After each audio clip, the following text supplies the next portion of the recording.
Alex from prismatic.org, and today I want to be talking to you about outsourcing, why I love it so much, and also my 3 top tips for outsourcing effectively.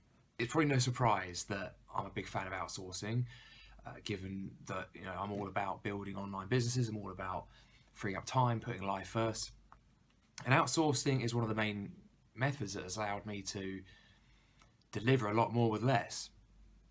Deliver essentially between 2 and 3 times the revenue with 10% of the time, the effort, the resources, versus what I was doing in a corporate sales job.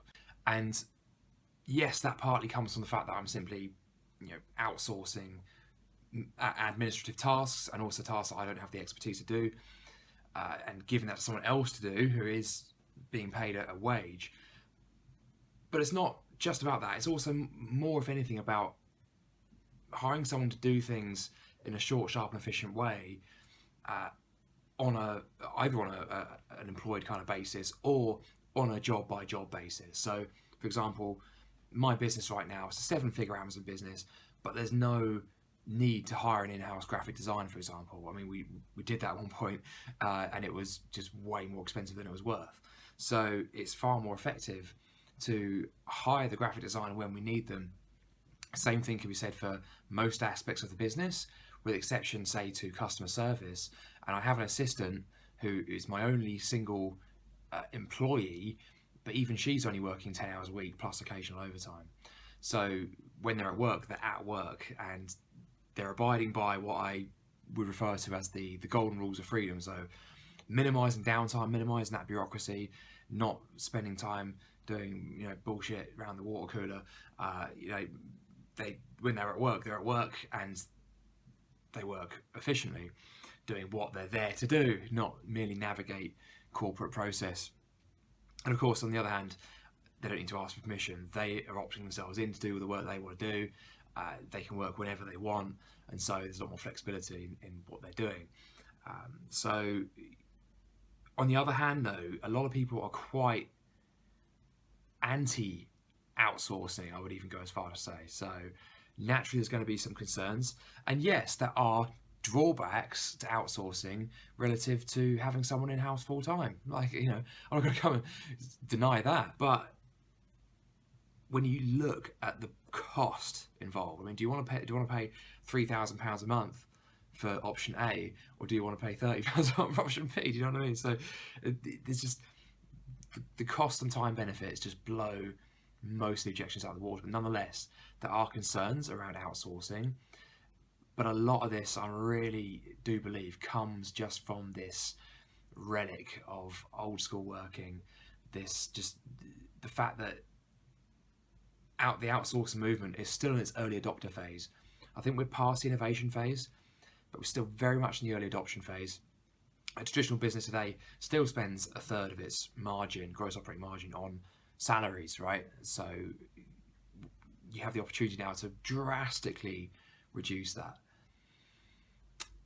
And yet there's just a lot of lagging businesses who just aren't thinking forward enough. So it's a great time to really start adopting it if you're not, actually, because of how few of your competitors will be doing it. It gives you a massive advantage.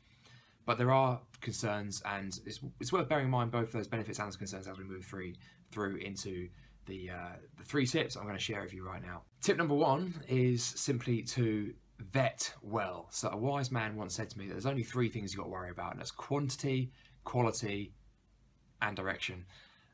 How much you're working on, how well you're doing it, and where you're focusing your energy. Now, this applies to all pursuits. You control how many people you interview.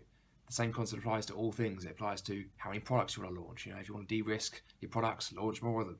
If you want to buy a house, go and view 20 houses, and there's more likelihood of seeing one that actually fits your bill.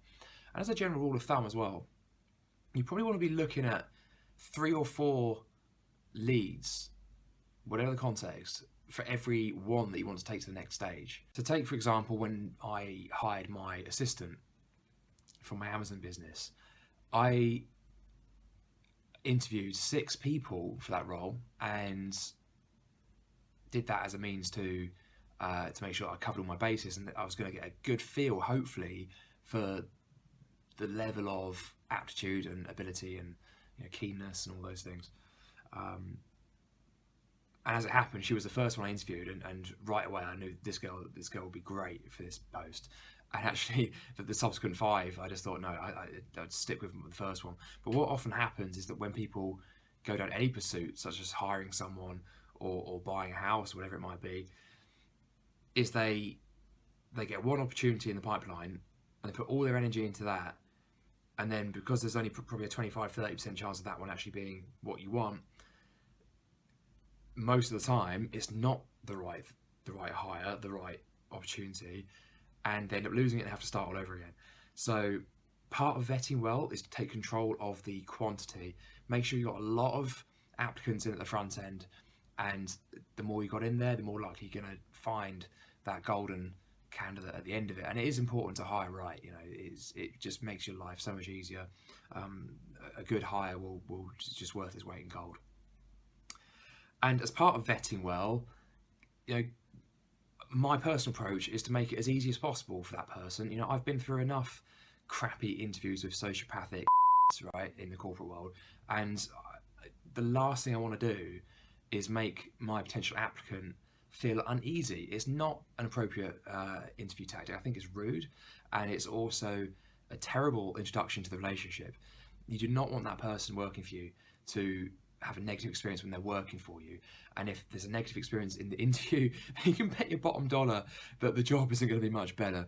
So just be understanding, be compassionate, understand that no matter how you behave as the interviewer, there's always going to be an element of anxiety probably on the behalf of the interviewee, and you just got to work with that as far as possible. That's not your fault. Interviews have to happen, but just bear that in mind and just make it as good an experience as possible for the interviewee. You do not need to make people squirm in order to figure out whether or not they're going to be a good employee or not. That's just a rationalization for people who just want to throw their weight around, I'm afraid. It's far more effective to actually get people to show their best selves. What I like to look for is people who come at me with a little bit of candor, and especially an explicit desire to learn something, because the best single trait you can hope for in anybody to work with as a candidate or a friend or just people in your life in general is that they adopt a growth mindset. And one of the key telltale signs of someone with a growth mindset versus a fixed mindset is that someone with a fixed mindset will just come in and pretty much try and blind you with how good they are, and almost implying that they don't need to be any better. They're good, they made it, why try harder? Whereas someone with a growth mindset, if they're particularly brave, might end up actually saying, I look forward to learning more here, and I hope to learn, and I've done this, but I've not done this bit of the role, and I look forward to being shown how to do that. And there's a real kind of just humility that comes with that, and that often translates into stellar performers in the role, believe it or not. And so actually that was one of the things in my assistant I hired for Amazon. One of the things she did that others didn't was just that. She showed a desire to learn and was very humble in her own abilities. It somewhat goes without saying, but if you're hiring for design work, just check portfolios and check them thoroughly, and that's pretty much a surefire way to make sure that the person you're hiring is capable of delivering the kind of quality of work that you want to see. It's really important to check portfolios. If you're hiring design work of any kind, it is quite possible to hire someone who just either doesn't get the kind of thing that you need designing, doesn't have experience with that particular thing, what it entails, or just doesn't particularly take pride in the quality of their work. Believe me, they do exist, and these are very valid concerns about outsourcing. They really are. Just like in any business, there's a lot of jokers out there. There's a lot of people just not really trying, and hand on heart, they should probably try something that they actually enjoy, because that's kind of the key to it here. But if you find someone who's passionate about design, check their portfolio. That'll tell you everything you need to know. On to tip number 2, and that is pay well, because a lot of people see outsourcing merely as a way to save money. Like, great, I've got an assistant here in the UK and I'm paying her £1,800 a month. But hey, what if I hired someone in the Philippines for 20% of that price? Boom, like there we go, save some money. Well, that's all good and well. And when you start looking at the kinds of fees these people are charging, $4 an hour, $3 an hour, and you might start seeing dollar signs, thinking, oh, all that money I could save. Here's an alternative idea: pay well and get rock stars. Pay, imagine this: pay the same that you would pay someone who is based in the UK, except hiring someone that's based in the Philippines, where money goes 5 times further. Guess what you're going to get? You're going to get an MBA educated, super high initiative, super proactive, creative person who's maybe even smarter than you are and comes out with ideas that you don't think of. Like I said, a good hire is just worth its weight in gold. Now, you don't necessarily have to pay the same, but when you consider, like what I just said, I'm in Malaysia right now. Things in Malaysia are on average about half the price of the UK. If you take a basket of goods or you look at the entire cost of living, I reckon that I can live here for about half the price that I can live in the UK, and we're comparing capital city to capital city here. If I was to hire someone in Malaysia and I paid them not half, but maybe say 25% less than what I pay someone in the UK, I'm happy, they're happy, everyone's happy. And not only that, there'd be someone extremely not only capable, but also really delighted to work for you, because it's by far the best job offer they've got going, right? So just, imagine the kind of impact that's going to have on someone's well-being, but also the desire to actually do work for you. There's a huge opportunity with outsourcing, not least for saving money, saving time, but also in actually offering a bit of a helping hand in some ways and bringing these other markets up to an economic level a bit closer to ours in the West. Tip number 3 is Systemize. And this can take a number of forms. First and foremost, make sure you're very clear about instructions. Document it, write it all down, not just for your own thought process, but something they can refer to. Bear in mind, these guys are virtual. You're not based in the same place, and you're not going to have as much one-on-one contact. So they need some material which they can refer back to on one hand. But there's a second point to this, and that is that we need to start blowing away these cobwebs of thinking we have to hold people's hands all the time. So obviously, looking after employees all the time is on one hand it's not conducive to freedom, yours nor theirs. And there is this long-standing relic. It's really just habit and conditioning that says we have to meet people all the time. We have to go out and we have to meet our suppliers. We have to handheld our employees all the time. Let's gather and go for Christmas dinners at the Hawksmoor and just have a good jolly old time.